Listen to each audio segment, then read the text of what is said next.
Mindy se souvient encore de ce jour-là. Peut-être était-ce la nuit agitée qu'elle avait endurée, un malaise persistant jusqu'à ce qu'elle se lasse de se retourner inutilement. Déterminée à se libérer de l'emprise d'un esprit troublé, elle décida d'embrasser la nouvelle journée.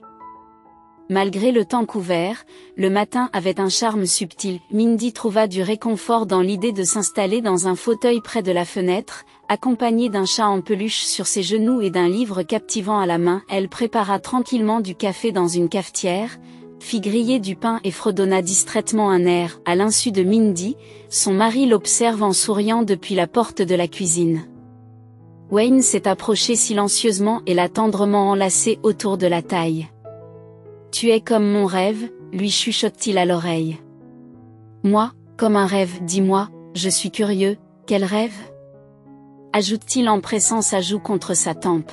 « Oui, quand j'avais 17 ans, je rêvais tous les soirs avant de me coucher, » poursuit-il. Mindy gloussa, l'incitant à partager. « Eh bien, je ne sais pas pour tous les garçons, mais je rêvais de me réveiller tôt, d'aller à la cuisine, et de trouver une belle fille dans mon t-shirt, pieds nus et cheveux lâchés, préparant du café comme si elle vivait ici depuis longtemps. » Mindy sourit, réalisant que les aspirations romantiques des garçons pendant la puberté n'étaient pas l'apanage des filles. Mindy s'est libérée de l'étreinte de Wayne et a mis la table au fur et à mesure de la conversation.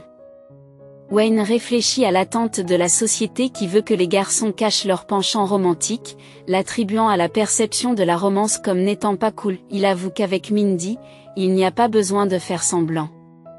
Mindy, assise en face de son mari, secoue la tête avec une pointe de déception.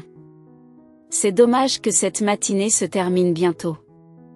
Je dois aller chercher grand-mère aujourd'hui, Wayne, quelque peu surpris, lui rappelle la demande de grand-mère de la veille.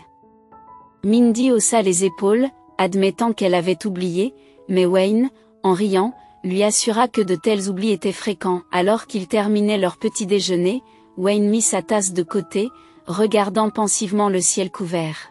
« Ce n'est pas la peine d'y aller aujourd'hui, Mindy, suggéra-t-il. Quelque chose me met mal à l'aise. » Une prémonition persistait, jetant une ombre sur leur projet pour la journée. « Je me demande si nous ne devrions pas appeler grand-mère et nous arranger pour aller la chercher demain.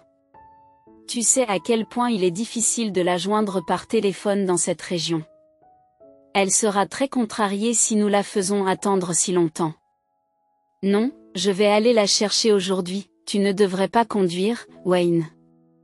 On annonce une tempête de neige et tu dois parcourir une distance de 300 km sur l'autoroute. Tu n'es pas inquiet ? Nous devons ramener grand-mère de la maison de vacances, s'oppose Mindy. Si les routes sont couvertes, nous devrions attendre quelques jours jusqu'à ce qu'elle soit dégagée. Nous ne pouvons pas laisser grand-mère seule dans le village, il faut que j'y aille maintenant, grommelle Wayne, comme toujours, et il est difficile de ne pas être d'accord avec lui. Grand-mère avait déjà 75 ans, et elle ne pouvait pas imaginer sa vie sans le jardinage. Il n'y avait que deux vérités immuables dans son monde. La première était de se rendre à la maison d'été dès que la neige commençait à fondre sous le premier soleil de printemps. La seconde est d'y rester jusqu'aux premières gelées. Comme il était impossible de changer d'avis chaque année, Mindy conduisit docilement sa grand-mère au village au début du printemps, jusqu'à la fin de l'automne. Elle s'y rendit une fois par semaine pour apporter tout ce dont elle avait besoin pour aider à faire les lits et pour s'assurer que sa grand-mère allait bien. À la fin du mois d'octobre, il lui restait toujours le casse-tête passionnant de persuader sa grand-mère de retourner en ville. C'était un casse-tête intrigant, car chaque fois qu'elle trouvait de nouvelles raisons de rester plus longtemps au village, Madame Nichols était une femme têtue qui n'hésitait pas à s'en prendre à sa grand-mère. Nichols était une femme obstinée qui pouvait facilement changer d'avis. Il fallait donc faire ses valises le plus vite possible, mettre grand-mère dans la voiture et se précipiter vers la ville. « Wayne, pourquoi devrais-je être la seule à devoir m'occuper d'elle et l'aider à faire des allers-retours par tous les temps ? C'est ta grand-mère, après tout, se plaint parfois Mindy. Je sais, Mindy. Mais je ne m'entends pas avec elle depuis l'enfance. Je ne sais pas comment communiquer avec sa nature capricieuse, soupire Wayne. S'il s'agit d'enfants, ils sont censés le faire, mais quand un adulte se comporte comme ça, je me mets vite en colère, Chérie, mais si les prévisions ne mentent pas et qu'un blizzard se déclenche vraiment? Je deviendrai fou de peur pour toi, demanda Wayne avec anxiété. Dans ce cas, je resterai en ville et tu iras toi-même chercher ta grand-mère, dit Mindy en souriant. Lorsque Mindy a vu le visage de son mari changer, elle a ri et lui a tapoté la joue. Allez, Wayne, je conduis depuis, dans 10 ans, tout ira bien, se dit-il. Mais il n'a plus hésité à conduire. Aujourd'hui, il regarde sa femme quitter la maison et s'interroge sur son propre entêtement. Il savait que plus il la décourageait, plus elle avait tendance à partir. Ses sentiments à l'égard de Mindy étaient un mélange de pitié, de tendresse et de fierté, mais pas pour elle ni pour lui-même. Il était fier d'avoir conquis une jeune fille méfiante au passé difficile.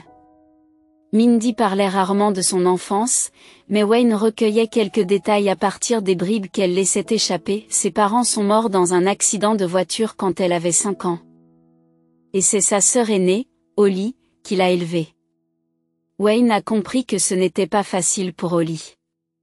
Elle devait jongler entre l'école, le travail et s'occuper de sa sœur, tout en mettant sa vie personnelle de côté. Mindy a pratiqué les arts martiaux et le snowboard, encouragée par sa sœur à avoir confiance en elle et à ne pas avoir peur. Cette éducation a permis à Mindy d'exceller à l'école et de trouver un emploi dans un service automobile. Malgré la résistance initiale du propriétaire, Mindy a prouvé ses compétences, surmontant le scepticisme de son employeur et gagnant son respect.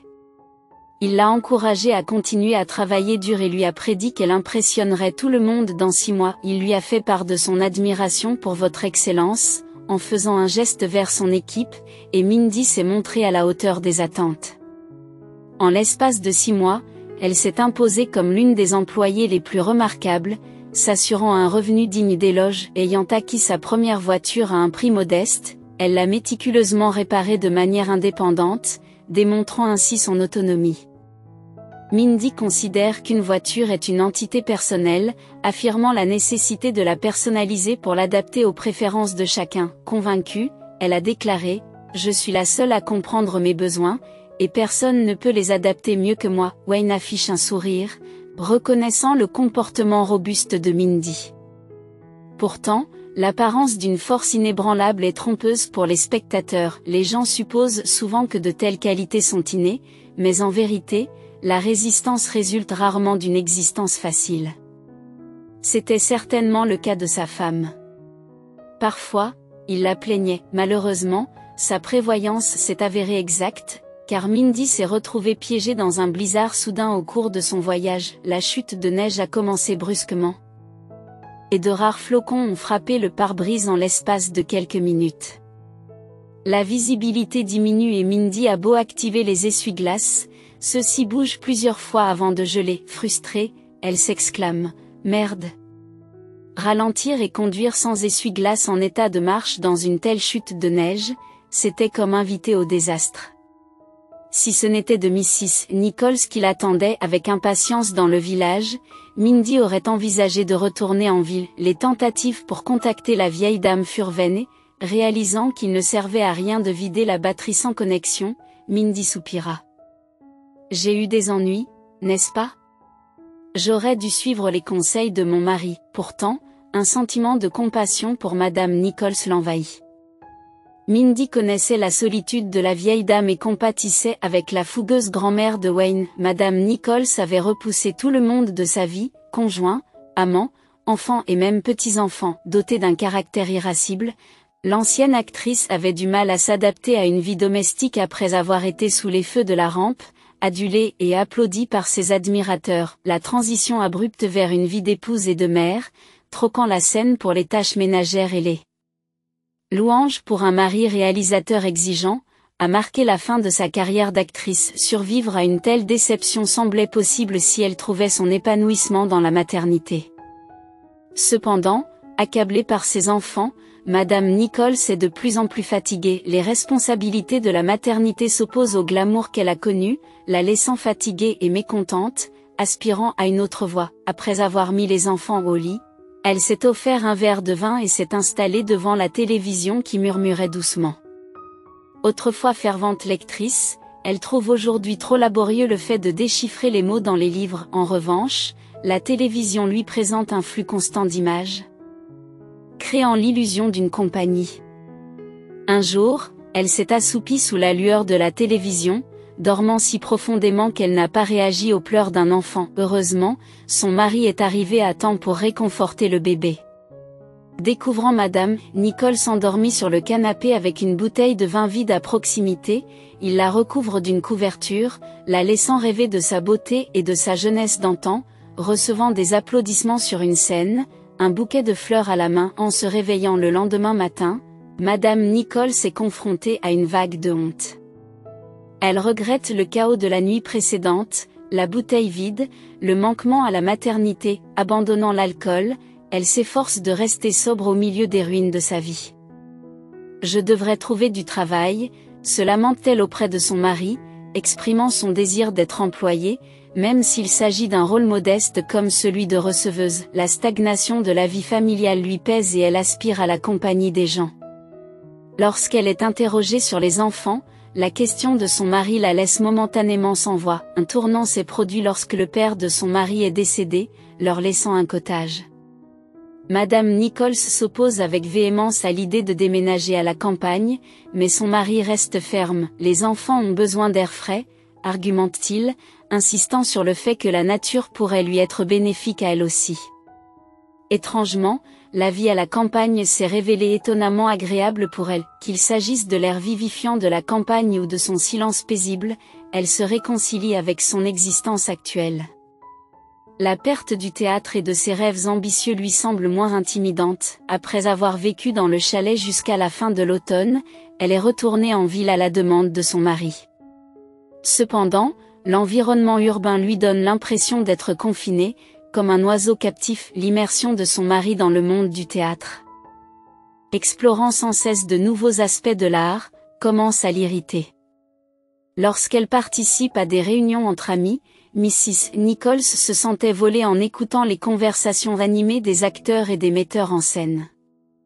Leur vie était remplie d'excitation et de débats, ce qui la laissait insatisfaite. Elle n'était qu'une simple observatrice du grand spectacle de la vie pendant que se déroulaient les nouvelles productions et l'art dramatique.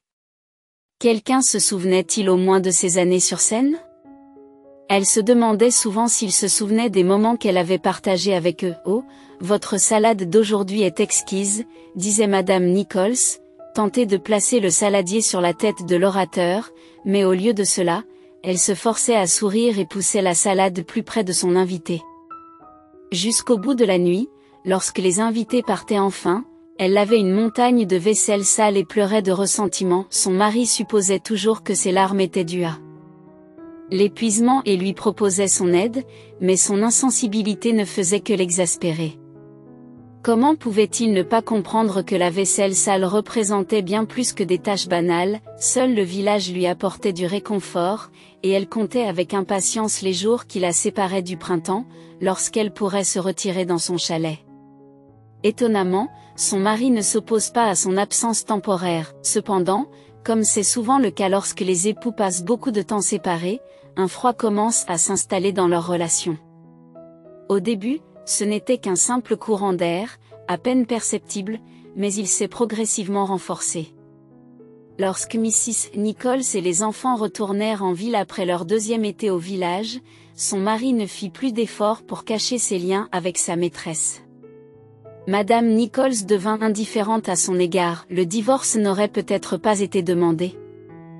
Mais l'humiliation des regards compatissants des amis devenait insupportable. En partant, son mari lui a donné l'appartement et son chat bien-aimé, tandis que les enfants n'ont guère remarqué le divorce de leurs parents.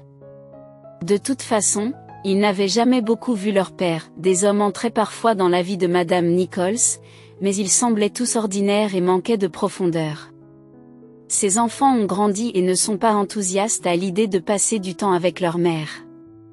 Madame Nichols ne cache pas sa déception à leur égard, exprimant souvent qu'ils ont consumé sa vie. Elle ne parvenait pas non plus à développer une affection particulière pour ses petits-enfants, et son caractère capricieux de jeunesse était devenu intolérable dans sa vieillesse. Pourtant, Mademoiselle Indy éprouve de la sympathie pour cette femme qui, sans le savoir, a orienté sa propre vie dans la mauvaise direction en montant dans le mauvais bus. Madame Nichols n'aurait jamais dû se marier ni devenir mère, la scène avait toujours été sa véritable passion, et la bêtise n'aurait pas dû être si cruellement punie. Mindy songe à ses propres parents, qui sont malheureusement décédés eux aussi. Sa sœur Holly lui avait appris que leur père avait eu un accident de moto mortel par manque d'expérience. Ce jour-là, la route était dangereuse, c'était indéniablement une bêtise de s'aventurer sous la pluie, et la conséquence de cette bêtise était la perte de 2 vies et l'abandon de 2 jeunes filles. La tempête de neige s'intensifiait, rendant les conditions de conduite difficiles. Il aurait été plus sage de rester en ville, d'attendre que la tempête passe et de poursuivre le voyage le lendemain. Inspectant les essuie-glaces, Mindy réfléchit aux options qui s'offraient à elle, réalisant qu'il n'y avait pas d'autre choix que de continuer d'une manière ou d'une autre. La situation aurait été plus facile à gérer si les chutes de neige n'avaient pas été aussi importantes. Mais les conditions météorologiques difficiles ne permettaient pas d'utiliser le frein d'urgence. Cette pensée a déclenché une soudaine crise de peur. Naviguer dans une tempête de neige sans essuie-glace en état de marche était ardu, et la durée de ces conditions météorologiques était imprévisible. Et si un conducteur irresponsable arrivait en sens inverse? Il n'y aurait peut-être pas assez de temps pour éviter une collision.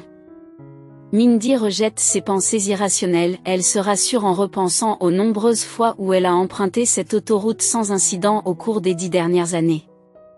C'était juste la panique qui prenait le dessus. Elle prit quelques respirations profondes, apaisant la peur qui était apparue si brusquement. Mindy se félicita d'avoir retrouvé son calme quelques instants plus tard. Cependant, par réflexe, elle tendit instinctivement les bras vers l'avant, comme pour se protéger d'un choc violent. Puis, l'obscurité et le silence l'enveloppèrent. À travers ses paupières fermées, elle pouvait encore percevoir la faible lumière d'une veilleuse. Mindy s'interrogea, se demandant si elle n'avait pas oublié de l'éteindre.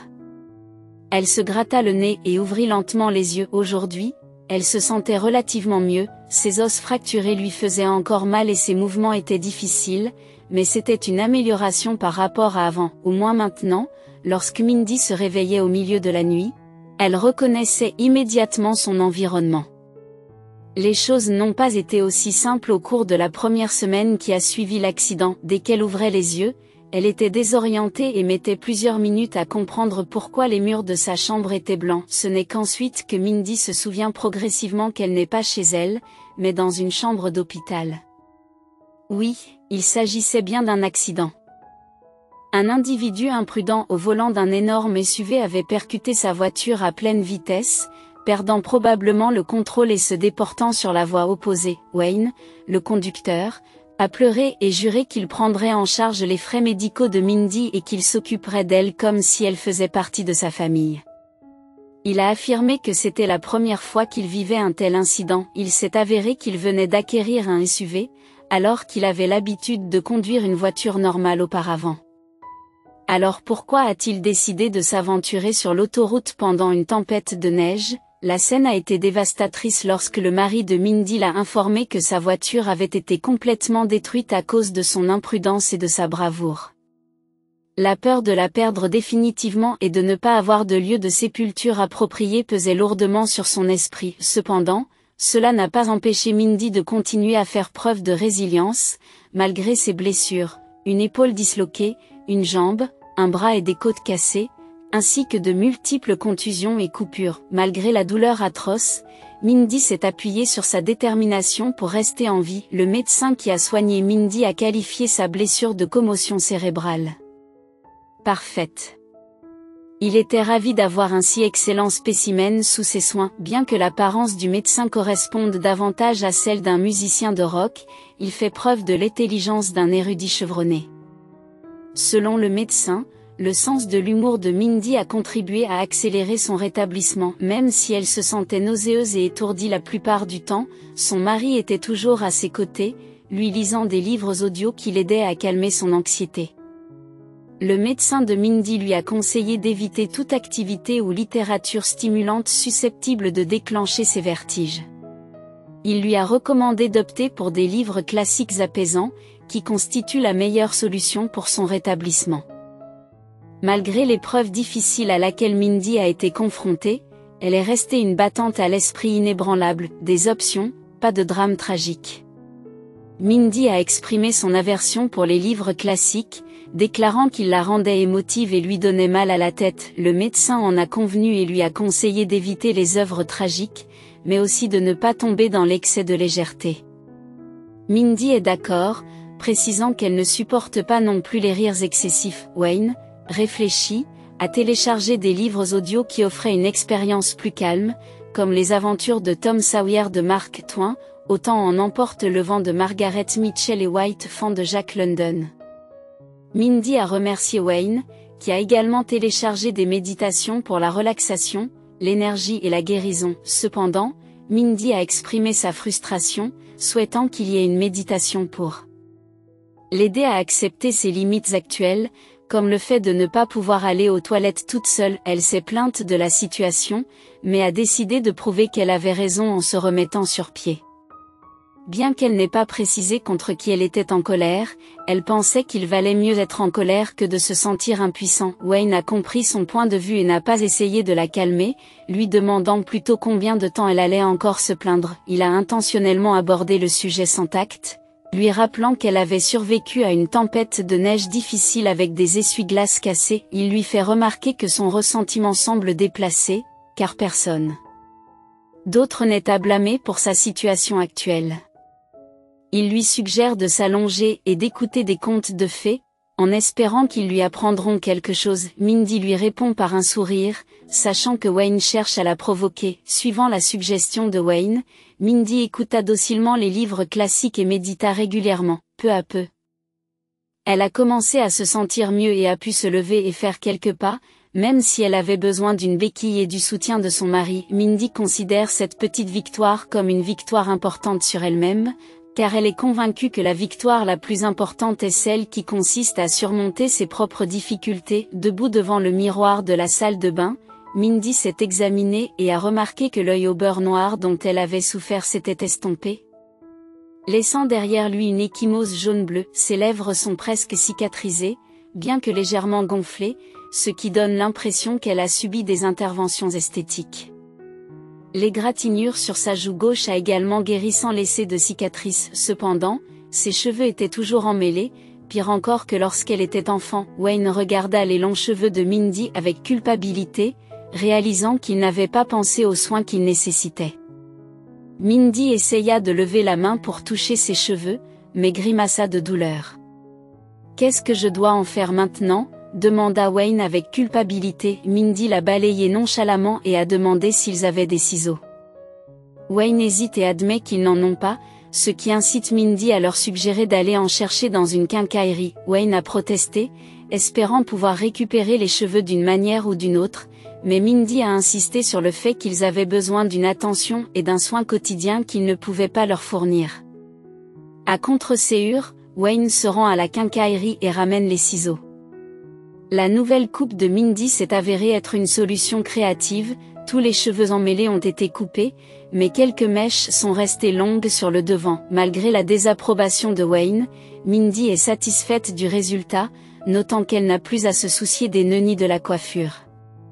Wayne était toujours horrifié par le résultat, déplorant la perte des belles boucles luxuriantes de Mindy. Cependant, Mindy n'a pas été découragée et a même apprécié l'attention de son médecin, qui l'a félicité pour son nouveau look.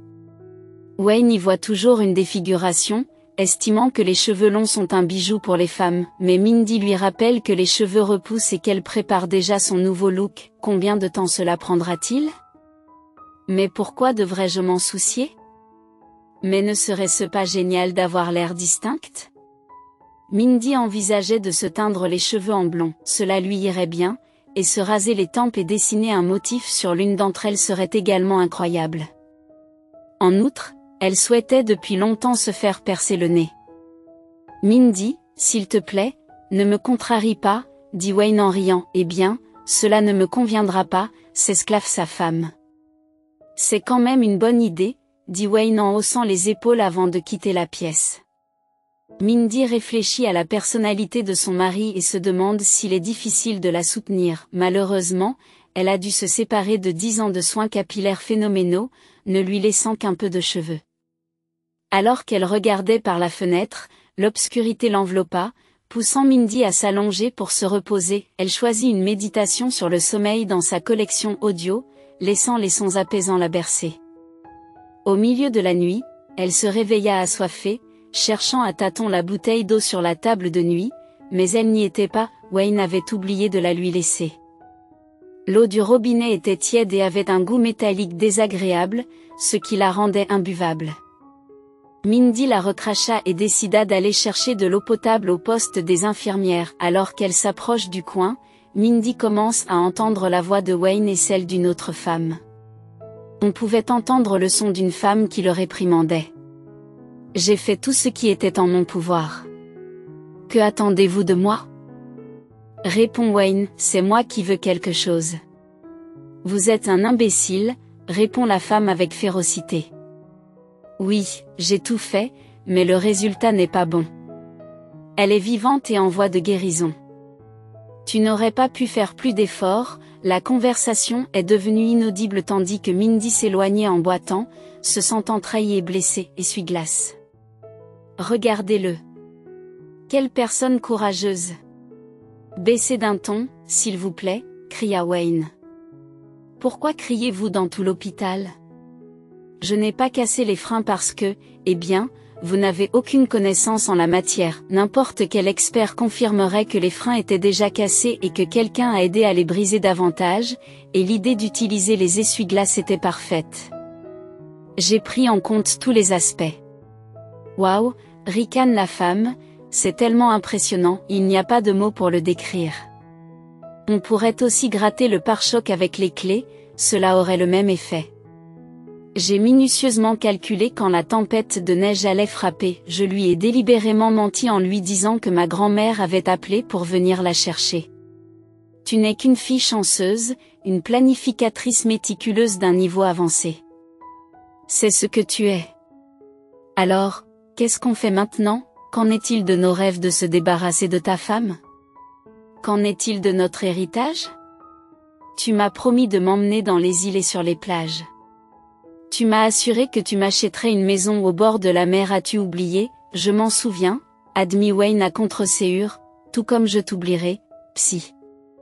S'il te plaît, arrête. Wayne plaide à voix basse, tandis que Betsy inspire et expire par intermittence. Est-ce que c'est la même infirmière qui a toujours causé des problèmes, ricanant et interrompant les médecins pendant leur tournée?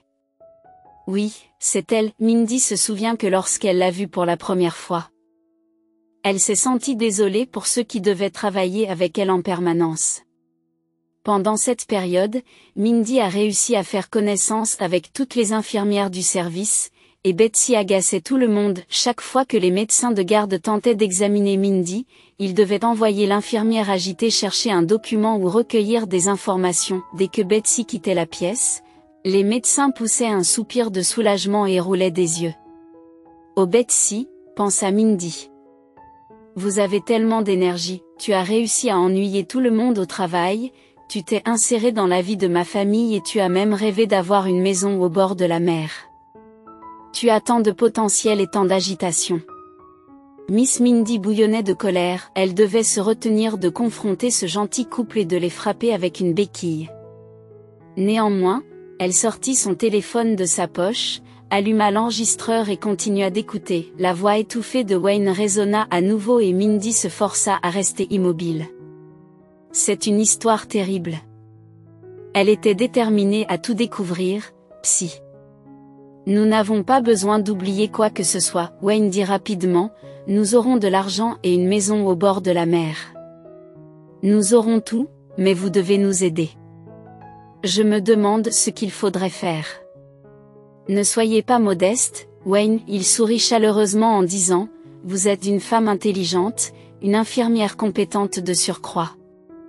Mindy travaille dans le même hôpital que vous, vous êtes sûrement consciente de l'opportunité qui s'offre à vous, n'est-ce pas? L'invitant à réfléchir aux options possibles, il ajouta, Betsy, réfléchis à un moyen d'assurer son départ, que ce soit pour l'enfer ou le paradis.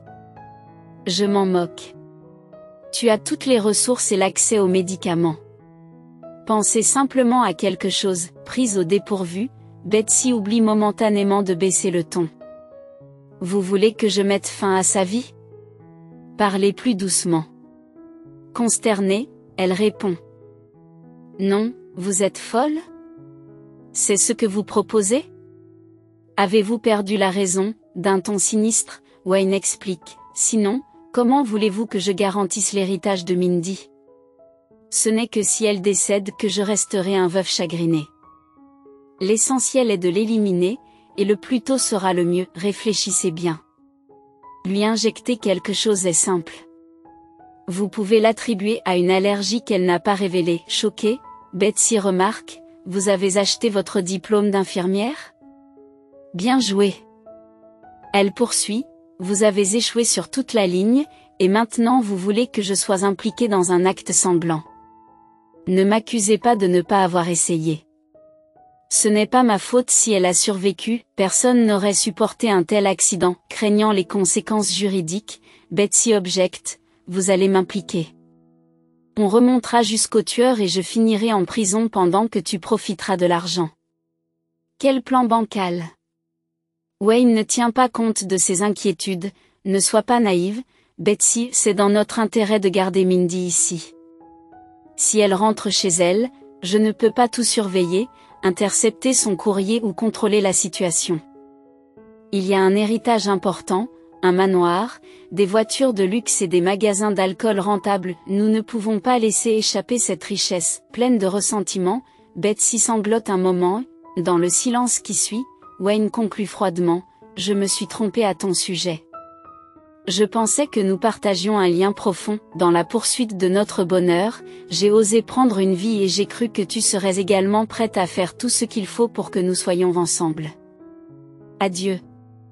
Mindy entendit le bruit d'une chaise que l'on repoussait, Wayne s'est levé avec une expression triste sur le visage, indiquant son intention de partir.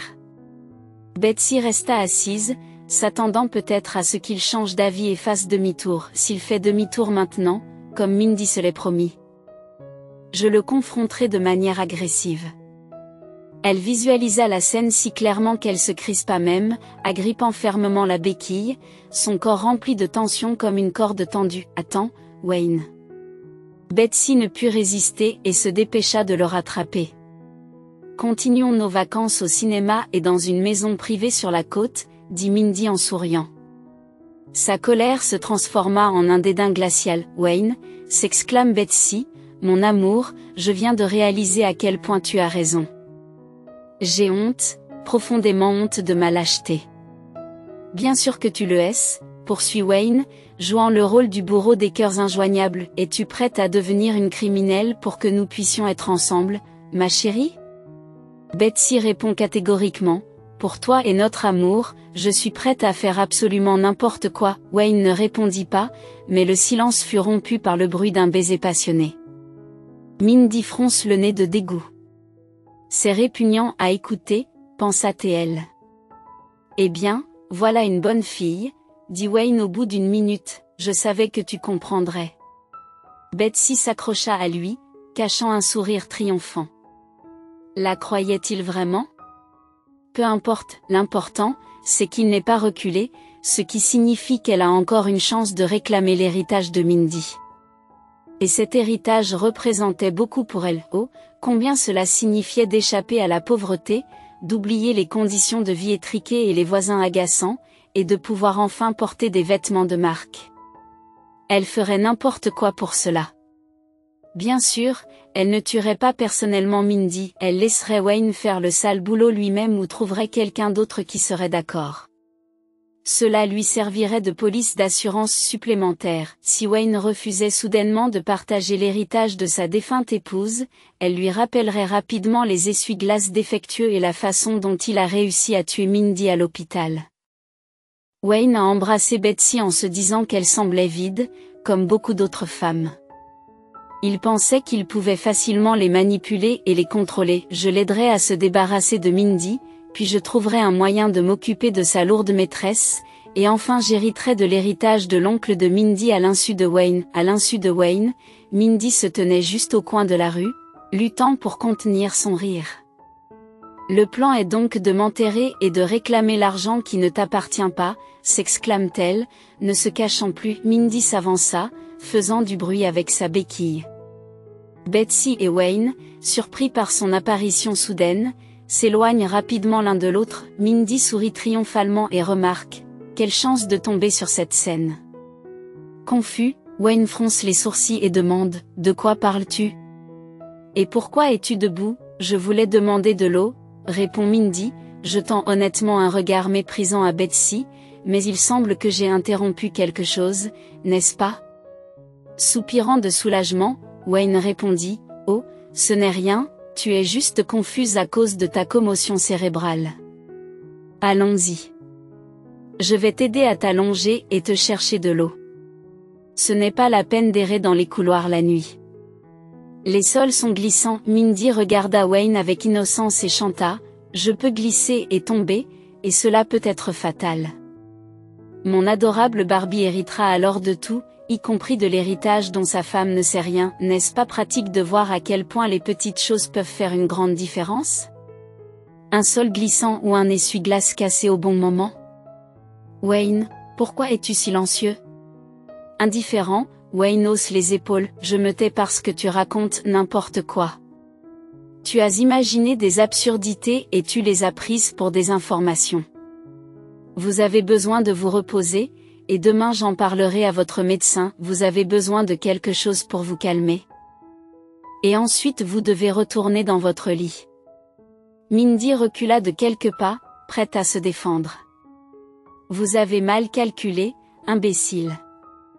As-tu oublié où je travaille, alors que tu ne t'y es jamais intéressé ? Ah, c'est ce qui arrive quand on ne s'intéresse pas aux affaires de sa femme. Laisse-moi te dire où je travaille, ce sera utile pour toi et pour ta belle amie de le savoir. Je travaille pour une société qui installe des systèmes de vidéosurveillance. Et alors ? Rétorque Wayne. Mindy lui répondit avec un sourire plus large, se moquant ouvertement de lui. Nous avons installé des caméras dans cet hôpital il y a un mois. Tout ce que vous faites et dites est enregistré.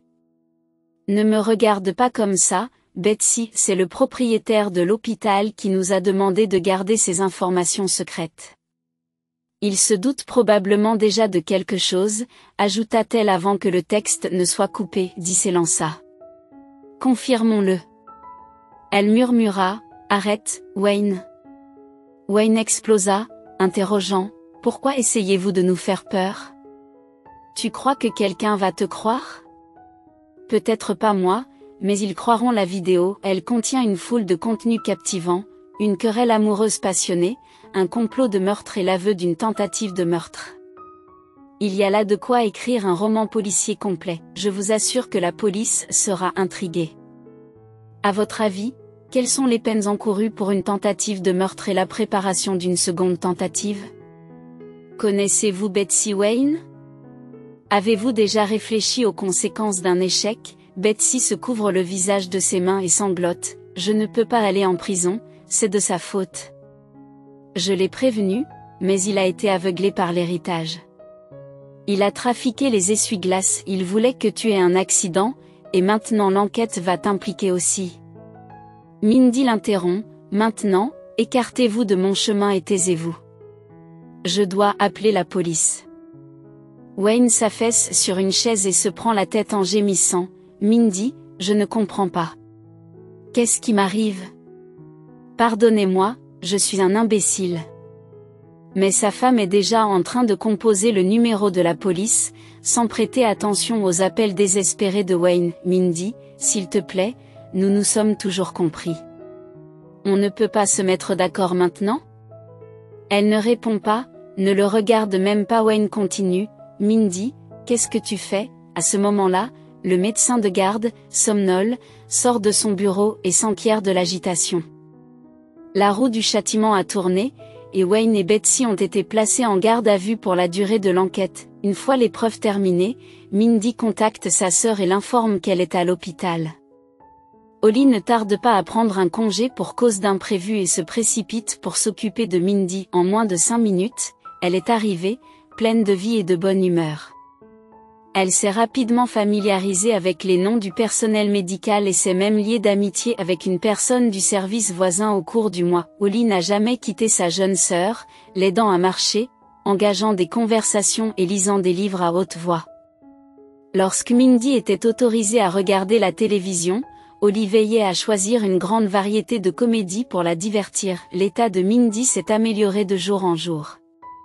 Même le médecin traitant s'est pris d'affection pour les deux sœurs, prenant sur son temps libre pour discuter avec elles. Mindy a retrouvé sa confiance en elle et était impatiente de reprendre une vie active.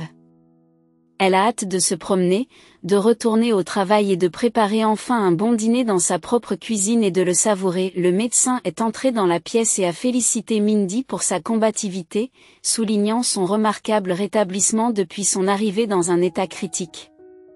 Mindy plissa les yeux en réponse, et le médecin reformula rapidement sa déclaration, la complimentant sur sa bonne mine compte tenu de l'épreuve qu'elle avait subie. Mindy fait un signe nonchalant de la main et révèle qu'il n'y a guère eu besoin d'enquête puisque les coupables ont tout avoué eux-mêmes.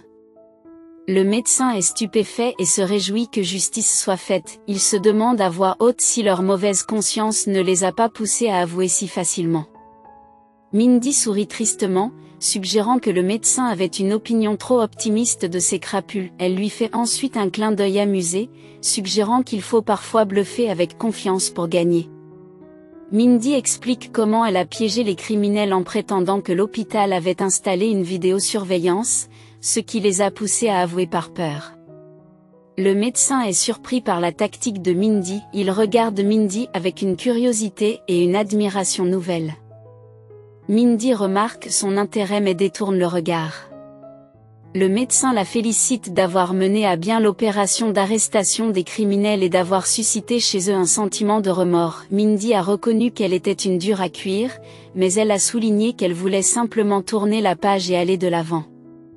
Elle demande au médecin s'il existe un remède pour l'aider à oublier. Le médecin a hésité, mais a fini par suggérer un médicament populaire en vente libre qui pourrait être efficace. Tout d'abord, veillez à dormir au moins 8 heures par nuit et évitez de vous coucher tard.